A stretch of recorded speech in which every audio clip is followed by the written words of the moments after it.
자, 반갑습니다. 대장 김상준입니다. 자, 오늘은 약 경매 투자 1년 만에 5건을 낙찰 받고 시세 차익 무려 2억 원을 달성한 게스트 분이 계셔서 오늘 모시고 말씀을 드려보도록 하겠습니다.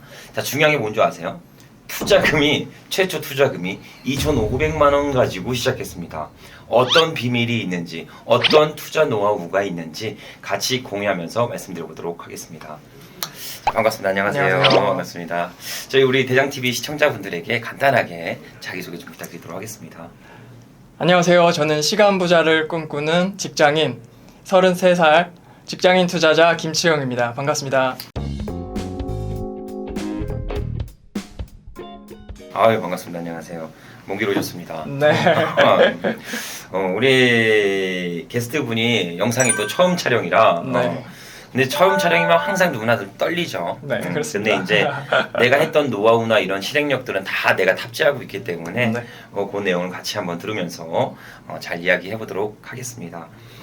자, 본론적으로 좀 훅 들어가면 2,500만 원 가지고 어떻게 6개의 부동산을 소유했는지 간단하게 여쭤봐도 될까요? 네, 일단 많이들 아시는 책 중에 로버트 기요사키의 부자 아빠, 가난한 아빠가 있잖아요. 거기서 나오는 두 가지 부자 방법이 있습니다. 첫 번째는 사업을 하는 거, 두 번째는 투자를 하는 거라고 거기 나와 있는데, 제가 투자를 바로 시작하기에는 종잣돈이 아예 없는 상태였어요. 그래서 1인 창업으로 시작을 했는데, 이게 1인 창업도 어쨌든 사업인지라 노하우가 전혀 없었던 상태에서 진행을 해서 좀 결과가 그렇게 좋지 못했어요. 그래서 결국은 취업을 하게 되고, 취업을 하면서 이제 투자를 하자 이렇게 생각을 하게 됐어요. 그러면서 취업을 하고 투자를 이제 시작을 해야 되는데 어떤 걸 해야 될지 되게 막막하더라고요. 그래서 여러 가지 책을 보면서 어떤 걸 할지 고민을 하고 있는데, 내가 가진 종잣돈이 적은데 그거에 비해 내가 노력만 하면 성과가 나올 수 있는 게 뭘까 이렇게 봤을 때 그것이 바로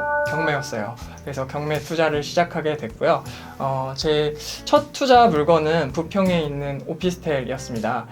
처음에 저는 일단 전세나 뭐 그런 갭 투자보다는 월세에 대한 생각이 강했는데, 그 이유가 제가 회사를 다니는 직장이었지만 언젠간 사업을 다시 할 생각을 가지고 있었어요. 그래서 안정적으로 월세 현금 흐름을 가져가야지 생활이 조금 가능하겠다 싶어서 투자를 시작을 했는데, 이게 또 월세 투자를 하다 보니까 이게 계속 투자금은 들어가는데 돈이 점점점 없어지더라고요.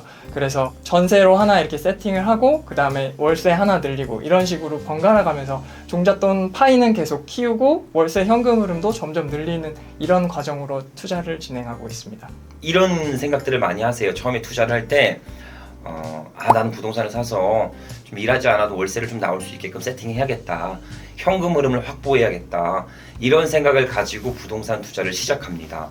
근데 저는 수많은 멘토링 서비스를 통해 멘티들을 교육을 하고 있고, 저도 마찬가지로 진행하고 있지만 이 부분을 바로 추천하지는 않습니다.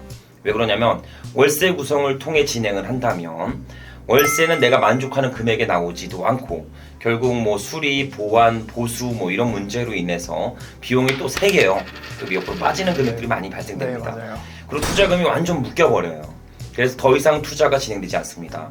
그래서 이때는 저는 오히려 처음에 내 돈이 너무 적다면 월세 세팅을 하지 않으셨으면 좋겠습니다. 지금은 오히려 공격적인 투자가 맞아요. 즉 전세 구성을 풀피를 통해 내 투자금을 전액 회수하고 이거를 갭으로 팔거나 바로 어차피 수익은 그 상태에서 먹었으니까, 아니면 단기 매도를 통해 내 종잣돈을 불리는 작업이 오히려 더욱 절실하게 필요합니다. 내가 만약에 단기 매도를 했어요. 1년에. 그래서 5천을 벌었습니다. 그러면은 나는 월세 세팅을 못한 거니까 실망할 필요가 없어요. 5천만 원을 1년 단위로 나누면 얼마죠? 약 400만 원 이상의 가치를 만듭니다. 그럼 올해 난 400씩 번 거예요. 임대료로. 그렇게 따지면 나한테 수익성이 더 높아지니까 오히려 지금은 갈아타기를 통해 상급지로 이동할 수 있게끔 준비하시는 게 굉장히 중요합니다. 그 다음에 원하는 내 토지와 건물을 일체성으로 사는 게임에 들어가셔서 그때 월세 세팅을 하셔야 돼요. 그러면서 보유의 전략을 펼치셔야 합니다. 그래서 처음에 내 돈이 너무 적다면 단순 월세 세팅은 지향드리지 않는 점, 이 점은 참고 좀 부탁드리도록 하겠습니다. 그럼 그렇게 낙찰을 받으면서 현재 지금 총 보유한 주택 6개를 다 보유하고 계세요? 얼마 전에 한 채를 비조정 지역을 받았었는데 얼마 전에 그 한 채는 제 곁을 떠났습니다. 아, 단기 매도하셨어요? 네, 단기 제가 주택 개인 매매 사업자를 통해서 이게 개인 매매 사업자로 하면은 양도소득세가 아니라 종합소득세로 과세가 돼서 그 개인 매매 사업자로 얼마 전에 매매를 해서 제 곁을 떠나보냈습니다. 이제 매매 사업자 같은 경우는 개인의 이제 부동산 양도소득세와 사업소득세를 비교 과세합니다. 그래서 더욱 높은 쪽을 지출하게 되거든요. 그래서 그 부분은 이제 어느 정도의 절세 혜택은 될 수가 있으니까. 네. 근데 더 좋은 건 법인이죠. 네, 법인은 네. 법인세를 지출하니까. 그렇게 하면서 단기 매도를 진행을 하셨고 네. 나머지는 보유하고 계시는 거예요? 네, 현재 나머지는 다 보유하고 있고 그리고 투자를 하면서 생긴 철학 중에 하나가 안 팔아도 될 만한 거를 일단 가지고 가자라고 해서 안 팔아도 괜찮을 만한 걸 일단 가지고 가요. 최악의 상황도 가정을 해야 되니까. 최악의 상황. 네네네. 그럼 훅 들어가서 네. 좀 6개의 통합적인 수익은 어느 정도 대략 되나요? 현재 시세에 맞춰서 하면은 하나에 한 3,500에서 5,000 정도까지 올라서 한 평균 4,000 정도 하고 있으니까 그거에 곱하기 제가 가지고 온 차수 하면은 네, 그 정도 될 것 같습니다. 아주 러프하게 얘기해 주셨죠? 네. 대략 한 4천만 원 정도의 수익이면 6개면 6, 4, 24, 2억 4천의 수익. 네. 근데 이제 보편적으로 보면 한 2억 정도는 네. 시세 차익을 만들어냈다. 그게 최초 투자금이 2,500만 원이었다.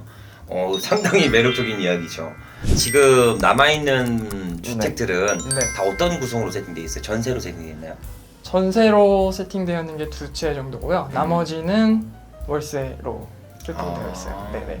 일단은 대출 받을 수 있는 물건은 최대한 대출을 받아서 세팅을 했고요. 그 대출이 뭐 안 되거나 좀 제가 다주택자다 보니까 그렇게 어려운 부분은 전세로 세팅해서 물건을 가지고 있습니다. 한마디로 레버리지를 활용할 수 있는 부동산들은 월세 세팅. 네, 주로 오피스텔이 되어 그쵸. 있죠. 네네. 금융에 대한 레버리지를 받지 못하는 것들은 전세 세팅을 통해 풀피나 무피를 만들어 간다. 네, 맞습니다. 그렇게 해서 지금 진행을 하고 있고, 그러면은 이거를 입찰할 때 그 기준들이 대략 있을 거잖아요. 네네. 나의 기준, 내가 부동산을 입찰하고 매입하는 기준이 대략 어느 정도 어떻게 되시나요? 일단은 투자 금액에 있어서는 제가 그렇게 종잣돈이 많은 상태는 아니기 때문에 보통 3천만 원 이하 물건들 3천만 원 이하로 들어갈 수 있는 물건들을 하고요. 그리고 입지 같은 경우는 주변에 초등학교가 있는지 꼭 봅니다.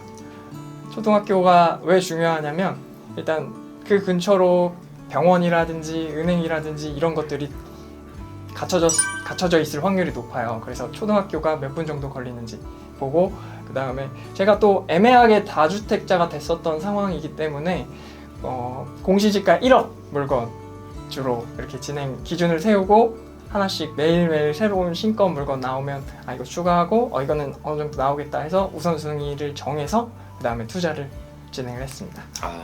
네. 그러니까 한마디로 요약을 해드리면 내 3천만 원 갖고 들어갈 수 있는 투자금, 즉 레버리지가 된다면 뭐 1억까지 매입이 가능하겠죠. 아니면은 레버리지가 안 되면은 뭐 한 5천, 6천, 7천 정도의 저가로 낙찰을 좀 최대한 받고 네. 전세를 빠르게 맞춰서 투자금을 회수하는 전략. 네. 근데 그 부동산의 조건은 초등학교가 근접되어 있어야 한다. 네, 맞습니다. 왜? 초등학교 근접됐으면 대형 병원, 마트에 대한 인프라가 당연히 구성되어 있을 거니까. 네, 어느 정도. 그렇죠? 네. 그리고 공시지가 1억 미만.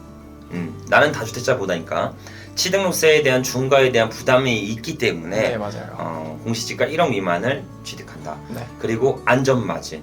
최소 주변 시세 대비 최소 20% 내지 30%는 저렴하게 매입해서 언제든지 탈출할 수 있는 출구 전략을 만들어내서 네. 매입한다. 요약 잘하죠? 네, 맞습니다. 반복하기거나 그래서 이렇게 해서 매입을 해서 진행을 한다. 그러면은 지금 주택이 많다 보니까 네. 세금이 막 우리 대장TV 시청자분들이 막 세금 폭탄 맞을 거다. 네네. 세금에 대해서 이거 문제가 있지 않냐? 아니면 혹은 절세에 대한 노하우가 있는지 혹시 그런 것도 한 말씀 주실 수 있나요? 일단 저는 세금에 대한 부분을 거의 모르고 투자를 시작을 했어요. 그래서 처음부터 세금 걱정하는 거는 벌레 나올까봐 장 못 담그는 거랑 똑같다. 이렇게 말씀드리고 싶고요. 이게 하나하나씩 투자를 하면서 그 본인이 아셔야 될 세금이 분명 있을 거예요. 종합소득세라든지 매달 재산세 뭐 이런 거는 자동적으로 나오는 거니까 뭐 크게 신경 안 쓰셔도 되고요. 일단 저는 지금 종합 부동산세 6억 미만으로 물건을 가지고 있어서 거기까지는 일단 개인 명의로 진행을 하고요. 그 이후부터는 법인으로 진행할 생각을 가지고 있기 때문에 뭐 세금 때문에 뭐 투자를 못 하신다는 분들 보면은 조금 일단은 한 건이라도 해보시라. 그리고 나서 어떤 세금이 있고 내가 어떤 절세 전략을 가지고 나가야 될까라는 거를 조금 그때 고민하셨으면 좋겠어요. 미리 고민하시기보다는. 네. 멋있는 말을. 감사합니다. 이거 지금 우리 리치 형님이 말씀하신 게 재산세는 뭐 금액도 얘기 안 하시는 거 보니까 뭐 거의 미비하고 나오지 네네네. 않은 정도일 거고 네. 종부세는 6억 이하로 지금 세팅이 되어 있기 때문에 네. 안 나와요. 그래서 이제 넘어가는 구간에 법인으로 갈아타서 네. 진행할 예정이다. 네. 그리고 양도소득세는 아까 말씀드린 것처럼 매매사업자를 개설을 통해 네.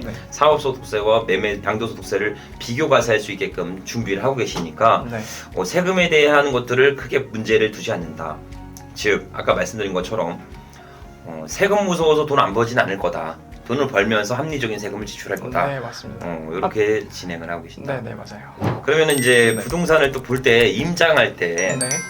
어떤 기준을 좀 최대한 잘 봐라. 네. 왜냐면 빌라랑 아파트랑 오피스텔 다 갖고 계시니까 네. 이거를 어떤 거를 좀 중점적으로 봐라. 뭐 이런 것들이 있나요? 뭐 이게 물건마다 좀 봐야 되는 부분이 달라서 하나씩 말씀드리면 너무 길어질 것 같고요. 일단 저는 쓰레기 관리가 어떻게 되고 있는지를 봐요.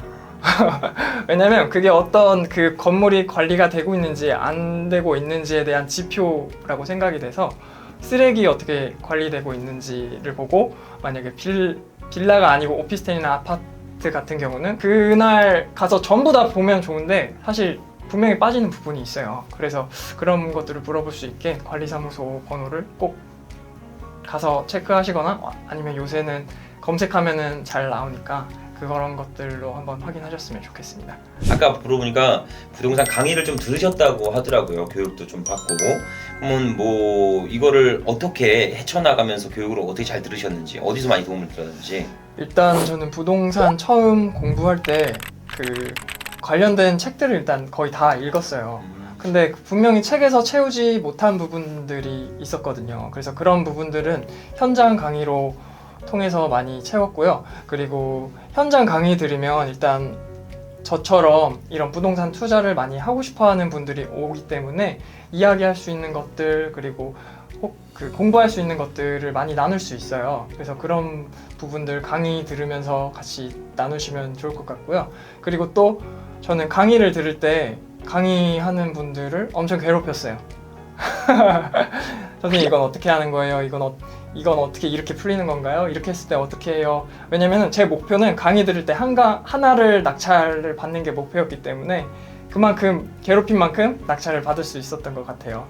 뭐 많은 강의를 들었지만 대장TV처럼 이런 같이 공부할 수 있는 분들이 모여 있고 그리고 직접적으로 이렇게 멘토링 할 수 있는 그런 선생님들을 찾아가셔야지 그냥 강의하고 끝 이런 분들 찾아가면은 배울 수 있는 게 많지가 않아요. 그래서 진짜 대장TV에서는 멘토링도 잘 운영하고 있으니까 만약에 찾으신다면은 대장TV 강의 들으시는 것도 추천드립니다. 강의하고 끝나는 그런 강의들, 뭐 오피스텔 투자 방법, 빌라 투자 방법, 몬 투자 방법 다 단계별로 나눠서 그 각 분야의 성공 사례들만 얘기하기는 그런 강의들은 네. 전혀 필요 없습니다. 현재 투자를 진행을 하고 있고 그리고 향후 변경되는 그런 부동산의 자산 가치와 세금적인 방안, 뭐 주택 규제에 대한 사항들을 상시적으로 좀 피드백을 받을 수 있으면서 같이 동행할 수 있는 교육을 들으셔야 내게 비로소 됩니다. 그렇게 현실적인 강의는 어디서 하죠? 대장TV. 죄송합니다. 그럼 이제 앞으로의 투자 이제 방향적은 네. 좀 어떻게 되세요? 앞으로 지금처럼 월세 세팅이랑 시세 차익 볼 수 있는 거 하나씩 늘려나갈 생각이고요. 그리고 법인으로 상가, 토지, 그리고 개발 등도 하나씩 정복해 나가고 싶습니다. 그리고 제가 궁극적으로 하고 싶은 거는 복합 체육 시설을 만들어서 좀 운동을 하고 싶은데 못하는 그런 친구들한테 운동을 할 수 있는 좀 그런 시설들을 만들고 싶어요. 네. 운동 좋아하세요? 하는 건 좋아했는데 이제 나이 먹으니까 체력이 안 체력이 돼서. 그래도 목표가 있네요. 네. 이렇게 해서 운동을 좀 하고 싶어 하는 사람들에게 친구들에게 조금 더 네. 내가 그런 여건이 안 되지만 그런 체육 시설을 만들어서 그런 사람들한테 공급할 수 있게끔 네, 맞습니다. 선한 영향력을 펼칠 수 있게끔 네. 준비한다. 아주 바람직한 청년입니다. 언제 할 수 있을지 모르겠어요. 아니 제 생각에는 네. 가능합니다. 목표가 있고 네. 그 목표를 잘게 잘라서 실행하고 있잖아요. 네. 사람들은 착각합니다. 결과만 봐요. 결과를 왜 보죠? 결과는 필요 없습니다. 결과를 보지 마세요. 이거를 도달할 수 있는 과정이 더 중요한 겁니다. 과정. 이 과정이 있어야 결과가 있어요. 근데 사람들은 결과만 생각합니다. 남들보다 잘하는 건 중요하지 않습니다. 하지만 남들보다 오래 하지 못하는 건 문제가 되는 거예요. 오래 하면 잘해집니다. 오래 할수록 내 목표와 다가갈 수 있게끔 높게 올라갈 수 있으니까 이 점 꼭 유념하셔서 우리 리치 형님과 같이 네. 성장하셨으면 좋겠습니다. 네. 자, 마지막으로 우리 대장TV 시청자분들에게 네. 하고 싶은 얘기나 네. 뭐 이 부분을 조금 같이 강조하고 싶다. 네. 뭐 이런 것들이 있으면 한마디 부탁드리도록 하겠습니다. 일단 저는 너무나 평범한 사람인데요. 제가 이렇게 하나씩 해내가고 있는 것처럼 여러분도 분명히 할 수 있습니다. 지금 상황에서 달성할 수 있는 목표를 정하시고요. 그런 그 목표를 달성할 수 있는 행동을 하나하나 매일매일 채워 나가세요. 그러면은 분명히 하실 수 있습니다. 그리고 스스로 의심하거나 자책하거나 비난하지 마세요. 그리고 스스로 잘할 수 있다, 해낼 수 있다 계속 스스로 다독여 주시면 분명히 할 수 있습니다. 저의 자세한 투자 경험과 그런 팁들이 저희 블로그에 지금 다 제가 써놨어요. 그래서 혹시 궁금하신 분들은 리치형 치시면 블로그 나오거든요. 그래서 들어오셔서 저의 팁 보셨으면 좋겠고요. 그리고 제가 전자책도 제 경험 담았던 이야기들 담아서 지금 준비를 하고 있어요. 그래서 그런 이야기들 보시면서 뭐 직장인 분들도 좋고 아니면 지금 투자 망설이시는 분들한테 도움 될 것 같으니까요. 한번 와서 보셨으면 좋겠습니다. 네. 이게 제일 중요한 얘기예요. 자신을 자신이 격려하고 네. 그리고 나는 할 수 있다. 저 사람도 하는데 저 사람도 눈 2개 달려있고 다리 2개 달려있고 네. 하는데 그리고 저 사람도 2,500 갖고 시작하셨는데 나는 왜 못해? 나도 할 수 있지. 네, 맞아요. 난 할 수 있다. 그리고 우선 한계 낙찰 받고 나서 네. 그때 뭐 세금이나 이런 건 그때 고민해도 늦지 않는다. 네. 그러니까 빨리 실행하자. 첫 건에 너무 욕심 부리면 안 되고 뭐 손해만 안 봐도 되니까 그 경험 쌓아서 그 과정이 어떻게 되는지 직접 느끼는 거랑 책 보면서 강의 듣는 거랑은 정말 다르거든요. 그래서 직접 한 건만 하시면 분명히 그 다음 게 보이고 그 다음 길이 또 보일 거예요. 그러니까 분명히 할 수 있다 확신하시고 힘내셨으면 좋겠습니다. 작은 도미노를 넘어뜨려라. 두 번째 도미노는 알아서 넘어진다. 네, 그렇죠? 맞습니다. 멋있습니다. 자, 오늘도 긴 영상 시청해주셔서 감사드리며 우리 리치 형님에게도 인터뷰해주셔서 정말로 감사합니다. 네, 유쾌했습니다. 감사합니다. 네, 불러주셔서 감사합니다.